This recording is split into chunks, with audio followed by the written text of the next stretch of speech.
Hello and welcome back.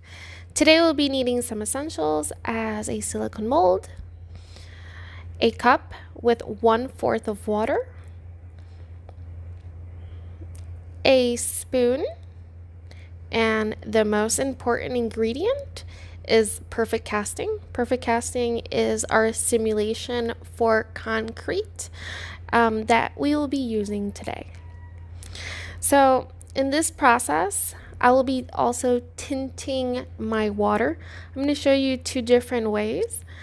This first way, I'm going to be using a very reticle so you can see the difference in the water, and also when I use the second process, how it does reflect inside the perfect casting. So what I do is I dilute my acrylic paint and make sure that's acrylic because acrylic does dilute in water. If it's oil paint, it will not, and it will resurface when it is hardening. So what I do is more of a watercolor, so I keep diluting my acrylic paint inside the water. So I wet my brush, I wet it inside the water, put it outside the acrylic, and I keep doing the same process and making sure that I don't have any rough pigments that are loose in the water or in the process of transferring and tinting the water. This is only in the case of using acrylic. There's other process, but in this case, just acrylic paint. So I'm cleaning my surface, and I'm also going to be showing you how I start adding in my perfect cast. So the perfect cast is the ratio is 3:1. So that's why it's 1/4 of water. And I start adding in my perfect cast slowly. So I let it sink towards the bottom. So it's going to start rising as I keep adding more, and I let it sink and I keep putting in until I see that it's not sinking. When I see that it's not sinking anymore, that's when I start moving it and making sure that I have enough. As you can see, there was a very big difference between the cast and the water still, because the water keeps rising while it starts absorbing. So I'm shaking it, trying to push it down, trying to make sure that does it have enough cast, does it have enough water still. So I'm mixing it through, and I'm seeing it still very watery. In this case, you want to find a texture kind of a milkshake, a thick milkshake. If it is too watery, it will not dry. You're just going to have a swampy cast that's never going to harden. So in this case, I'm still seeing that it's very watery, still needs a little bit more cast, making sure that I don't have clumps of the perfect cast that is completely diluted into my water. So as you can see, I'm still making sure that, is it the texture? Is it too watery? Does it have clumps? And I do that around and mix it around during the process. So here I add more cast, knowing that it's still too watery, and I keep testing it slowly, and I'm trying to make it sink. It's not sinking, obviously, because I already did the full mixture, but I try to sink it slowly so then I can unclump it if there's any in there that has to be diluted properly. So that's also something to take note, that you have to mix and just keep mixing and making sure that you don't have clumps, because if you do have clumps, those clumps will be very visible when your cast hardens, and it can also create like a pocket of air of just cast powder. So you want to make sure that it's very diluted, that everything's mixed in together. So I'm still mixing. It's still very watery in this case. I'm still mixing, making sure that every clump, and also on the corners of your cup, If there is cast, that's also going to be part of that clump inside your cast. So go around the corners, smooth it out, mix it, creating all this mixture together. So now, like I indicated, I showed you the first process, which was with diluting. I choose another color just so you guys can see the difference in color when you mix it. So right now I'm using already our mixture that's still very watery to dilute it into that acrylic paint. And the situation here is when you start mixing it, you get streaks. So you're going to have that pigmented cast, which is blue. And that's why I wanted to make sure that you see it with different colors, because if I were to use the same color, you wouldn't be able to see how vivid the mixture really needs to be mixed in together so it bonds properly. If you don't bond your acrylic paint properly with the cast, you have streaks. Right now it looks beautiful. I love that textured, that streaky, retro feel of the paint. But if you have, like I indicated, the acrylic paint streaking in your cast, that can resurface and that can ruin your cast. So you have to make sure that it mixes completely. And also taking into consideration that the cast is white. So every color that you do mix in is going to absorb that initial white, and all the colors are going to be more diluted, more clear, more into a softer pastel. So mixing in my previous red with my blue and my white will create that end goal of gray of a concrete.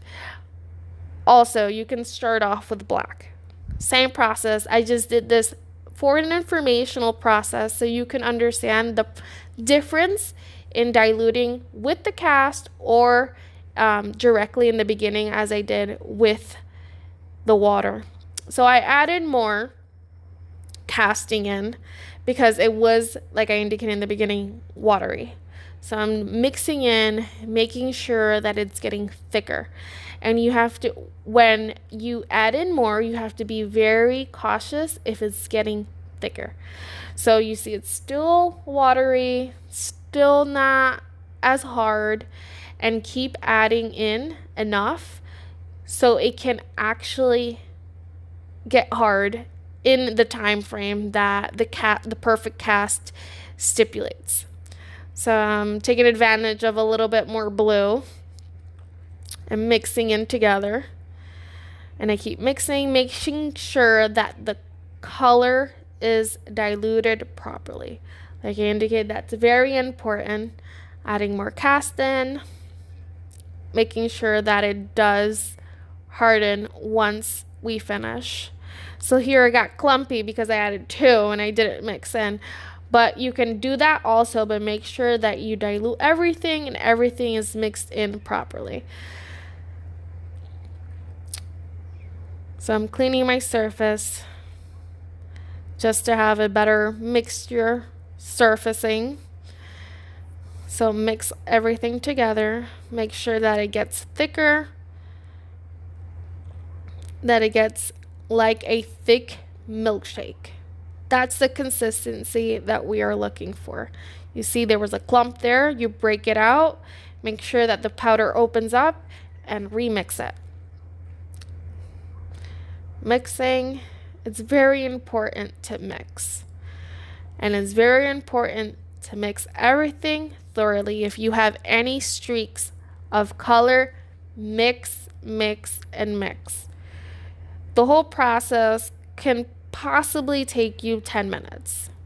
This isn't a very hard process to do, but it is very essential in order to have your perfect cast perfectly made and that it doesn't resurface paint particles, paint bubbles. If it doesn't creates your casting bubbles. Mixing is the clue here for perfect cast, and adding in enough perfect cast, because the ratio, it's 3 to 1. If you add very little, it will not work. And 3 to 1 is also a ratio of 3/4 of perfect cast and 1/4 of water. That could be a perfect ratio if you're doing more of measuring. I do eyeballing. I like to do my cup and just keep adding slowly by slowly. But you can also weigh your cast and your water, and you can also measure your water and your casting supply. So I added more. I'm still mixing, and I had here some chunks in the bottom and in the corners. So that's why you see me kind of pressuring in the corners and making sure that that cast is completely mixed in. Now I'm going to have a little fast forward with my mixing because it gets very daunting just watching me mix and mix and mix and mix. I keep adding perfect cast because it's part of my essentials, is adding in enough perfect cast in order for it to be in the perfect consistency of a milkshake. That's the best I can explain, right? And now we continue. Once it is in that consistency of a milkshake, is to pouring. And once you feel that that spoon is a little bit more heavier, that it doesn't water down, you're on time and perfect point, pouring through the corners or just doing a full pour. There's not a real rule in how you should pour, so it's definitely up to you and what you think is the proper way. If you start out by the corners, it might cover maybe any air bubbles, but now that you see me here, I'm tapping. The tapping is to make those air bubbles resurface. So if there is any air bubble, if there is any clumps of the perfect cast, it does resurface. So I think this is also very important as into mixing, as important because it does eliminate all those bubble sockets that are in your cast that were caused by mixing or by the same pour. So all I do is tap, tap, tap through the corners, and if they resurface, I try to eliminate them with a spoon or with my finger, just tapping for those bubbles to pop. If you do have maybe like a vibrating table, that would work best. I don't have that, so I do this manually. It's another option. And once that happens and it does harden, this is my hardened piece after 24 hours. It can take longer or less. And right now it's still at that fragile state. It's still hard, but it still has some water to dehydrate. But in 24 hours, it's hard, it's dry. And I'll show you that it came out perfect, as smooth as those concretes, as you can see. And look, it's gray, and it's smooth edges, and it's perfect. Perfect casting, concrete style. So thank you for watching our channel. And like, comment, and subscribe. Thank you.